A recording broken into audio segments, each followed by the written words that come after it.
Bonjour. Ces derniers temps, j'ai eu envie d'avoir quelques frissons et j'ai donc choisi des livres qui font peur, ou en tout cas qui sont censés faire peur. Seulement, tout bon lecteur le sait, il arrive parfois qu'on choisisse un livre et qu'on se fourre son gros doigt dans l'œil parce qu'on n'aime pas du tout.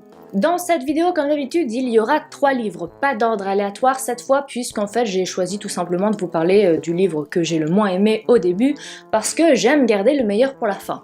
Le premier livre dont j'avais envie de vous parler, c'est Chimaeris d'Éric Tourville. Je suis pas sûre de la prononciation, mais Séverine de la chaîne Il est bien ce livre le prononce comme ça, et comme c'est un peu ma reine dans le domaine des thrillers, je pense que je peux lui faire confiance. J'étais vraiment persuadée que j'allais aimer ce livre à tel point que j'ai demandé un exemplaire presse à la maison d'édition Slatkin, qui me l'a très gentiment envoyé.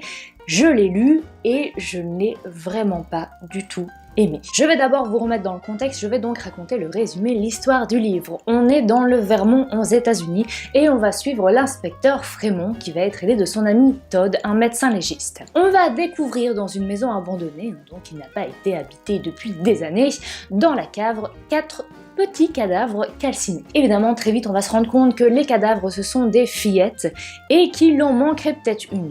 On ne sait pas trop. Une histoire assez glauque qui va mettre un peu une ambiance assez spéciale, surtout que au fil de l'histoire on va découvrir pas mal de choses. Il y a aussi énormément d'éléments scientifiques, donc à ce niveau-là c'était hyper intéressant. Je vais vous avouer quelque chose, j'en ai marre, mais j'en ai vraiment marre des thrillers qui se passent aux États-Unis. Et donc, dès les premières pages, j'étais un peu énervée à ce niveau-là, parce que j'en ai marre.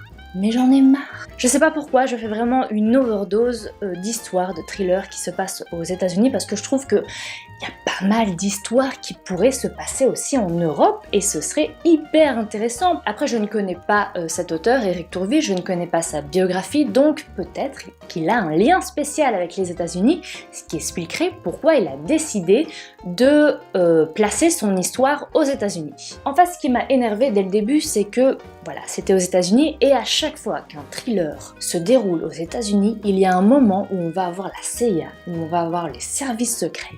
Et ça me gonfle, j'en ai marre. Là, je vous avoue que je ne sais même plus si dans le livre, en fait, on va avoir affaire aux services secrets ou quoi que ce soit à un moment, parce que j'ai totalement décroché. Après, en soi, l'histoire tient vraiment debout, tout est correct, c'est bien écrit, c'est très bien ficelé, c'est assez prenant si on fait abstraction justement du fait que ça se déroule aux États-Unis. C'est aussi un thriller, comme je l'ai dit, avec énormément d'informations scientifiques et c'est vraiment pas mal, donc peut-être à ce niveau-là vous pourriez l'aimer. Et puis après tout, si vous, ça ne vous dérange pas qu'un thriller se passe aux États-Unis, je pense qu'il pourrait tout à fait vous plaire parce que des nombreuses critiques que j'ai lues, il y a eu énormément de critiques très positif sur ce livre, pas mal de gens l'ont vraiment aimé. C'est très con parce que parfois il y a juste un petit détail qui va vous gâcher votre lecture, et ben moi c'est ça, et le reste finalement n'a pas réussi à prendre le dessus, parce que finalement en fait ce que je préfère c'est les petites histoires qui se passent par exemple au fin fond de la France où il n'y a pas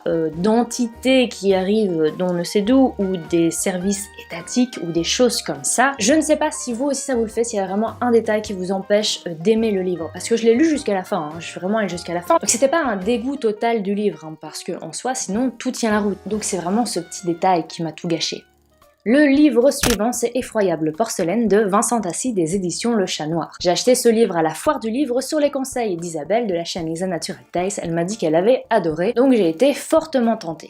L'histoire, c'est celle de Sibylle Delombe, une adolescente un peu gothique qui aime le noir, qui aime les bougies et qui aime les mini-cercueils. Elle va se rendre dans une sorte de maison manoir abandonnée avec sa mère, parce qu'il faut le dire, sa mère a quand même un travail génial et j'aurais beaucoup aimé le faire. Elle s'occupe de vider les vieilles maisons, de tout ce que les gens n'en veulent pas, pour voir si finalement il n'y aurait pas des meubles, des tableaux à récupérer pour justement les revendre. C'est donc une sorte de brocanteuse ou brocantrice.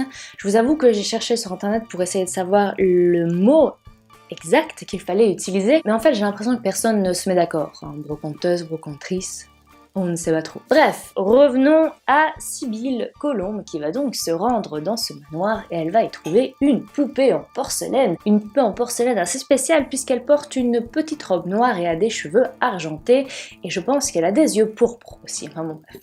toujours un peu dans le style gothique. Elle rentre chez elle et elle va se rendre compte très vite que cette poupée est assez spéciale parce qu'il arrive peut-être des choses un peu bizarres. C'est un univers que j'aime beaucoup, le livre est assez petit et l'écriture est vraiment très agréable. Je pense que j'ai dû le lire en 2-3 heures grand maximum. En fait, je ne sais pas quoi dire plus à part que j'ai aimé ce livre et cet univers et aussi l'écriture. Parce que finalement, comme c'est un petit livre, j'ai toujours peur de donner trop d'informations. Parce que mon gros problème, personnellement, c'est quand je regarde une vidéo où il y a trop d'informations, ben j'ai même plus envie de lire le livre parce que j'ai l'impression de tout savoir sur le livre. Dernier livre, c'est donc le livre que j'ai le plus apprécié, c'est Oniria de Patrick Sénécal. J'avais déjà découvert cet auteur Patrick Sénécal avec son livre Alice, qui était une réécriture du conte Alice au Pays des Merveilles, et j'avais clairement adoré. À la foire du livre de Bruxelles, je me suis rendue sur le stand des éditions à lire, les éditions québécoises. Ils avaient bien évidemment du Patrick Sénécal. J'ai acheté 2 livres, j'ai lu un, donc Onirien, et comme vous avez bien cru le comprendre, j'ai adoré. Un peu de contexte.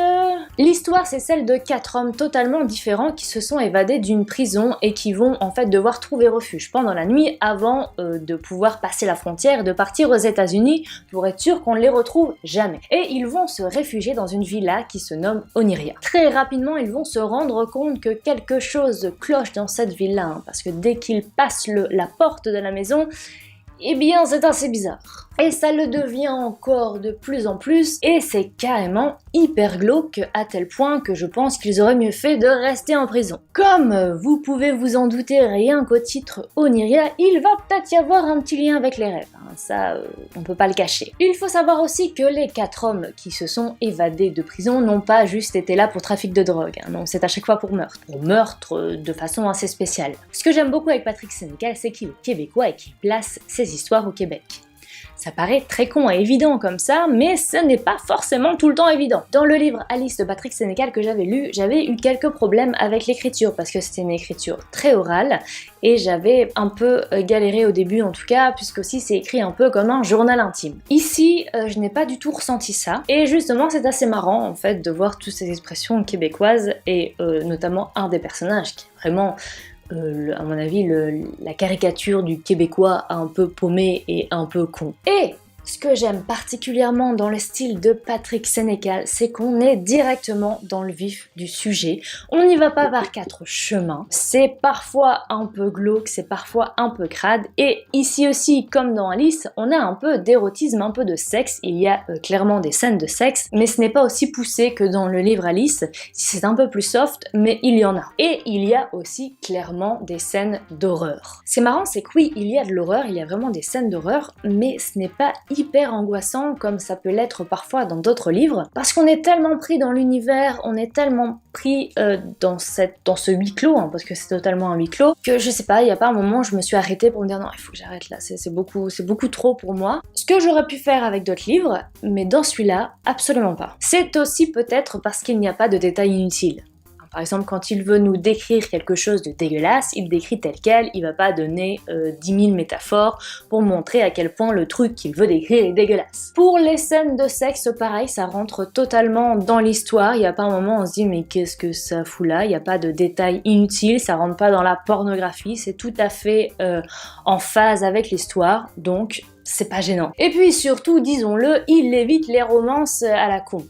Et ça fait du bien. Ce qui est aussi intéressant, c'est que je ne suis pas du tout fan de l'univers fantastique d'habitude. D'ailleurs, je ne suis pas forcément fan de Stephen King. Mais là, avec Patrick Sénécal, ça passe crème. Il n'y a aucun souci. Et j'adore, du début à la fin, tout. Absolument tout. Cette vidéo est maintenant terminée, j'espère qu'elle vous aura plu. N'hésitez pas à me dire en commentaire si vous avez lu un de ces 3 livres et si à vous, il vous a plu ou non.